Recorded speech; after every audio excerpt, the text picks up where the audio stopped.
Direct objects are very easy to learn in Spanish, although they may seem complicated in the beginning. We use direct objects all the time in English. Let's take this phrase for example in English. This is a book. I want to read it.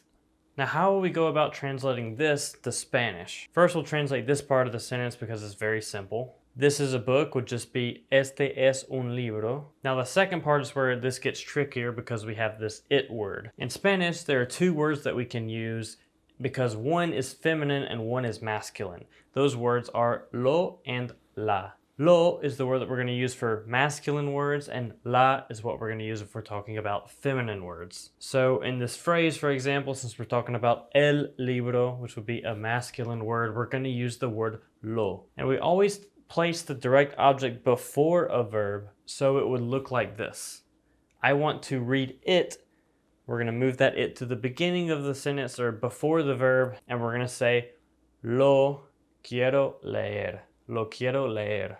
Let's look at a quick example now, but using a feminine word this time instead of a masculine word. Me gustan las manzanas.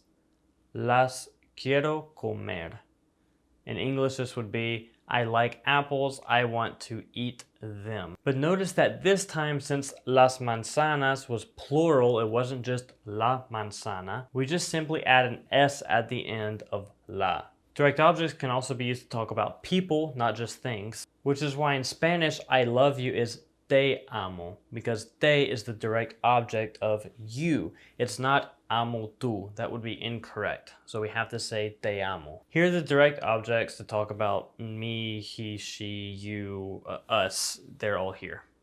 Now, if you want to add emphasis to who or what you're talking about, if you're talking about a person, then we're going to add the word a after the verb, and then we're going to follow that by either me or ti. And if you're talking about us or he, she, or whoever, then you don't have to worry about that. You just worry about that if it's me or you. That's when you use me or ti. For example, if I wanted to say te amo a ti, it's meaning I love you, but I'm putting emphasis on you, then I could say te amo. That part's not going to change where we use the direct object, but after that I have to add that a word because I'm talking about a person followed by ti. If I wanted to ask if you love me and put an emphasis on, hey, do you really love me? I could say me amas a mí. Let's say I wanted to say that I love him. It would be lo amo a él. Now, of course, I could just simply say lo amo, but if I want to add a little extra emphasis and talk about and really reiterate who I'm talking about, I just have to say a él. Now let's do a little bit of practice. I'm going to give you a few examples and I want you to find the direct object and make that sentence using a direct object. Now I only want you to focus on translating the parts that are in bold. The desk is over there. I want to move it. So the first part, again, don't worry about translating it. It's el escritorio está allá. Lo quiero mover is how you would say that. I've never tried grapes before. I want to try them. So the first part of the sentence would be nunca he probado uvas. Las quiero probar. If you don't know the words or the verbs that we're using in these examples, don't worry about it. All I really want you to focus on is what the direct object is, what it's talking about, and where to put it. It would go before the verb, which is why in this example it would be las quiero probar. The las is talking about las uvas. Let's keep going with a few more examples, which in my opinion is the best way to learn. My grandparents are incredible. I love them very much. Mis abuelos son increíbles.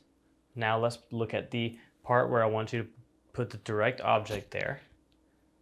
Los amo mucho. Do you want the rest of my dinner? Yes, I want it. ¿Quieres el resto de mi cena? Sí, la quiero. Do you know her? Yes, I know her. Now with this phrase, I want you to actually translate both sentences. ¿La conoces? Sí, la conozco. Did he tell us? Él nos dijo. If you found a lot of value from this video, go ahead and please give it a thumbs up and subscribe to the channel so that you can see new videos to teach you and help you learn Spanish.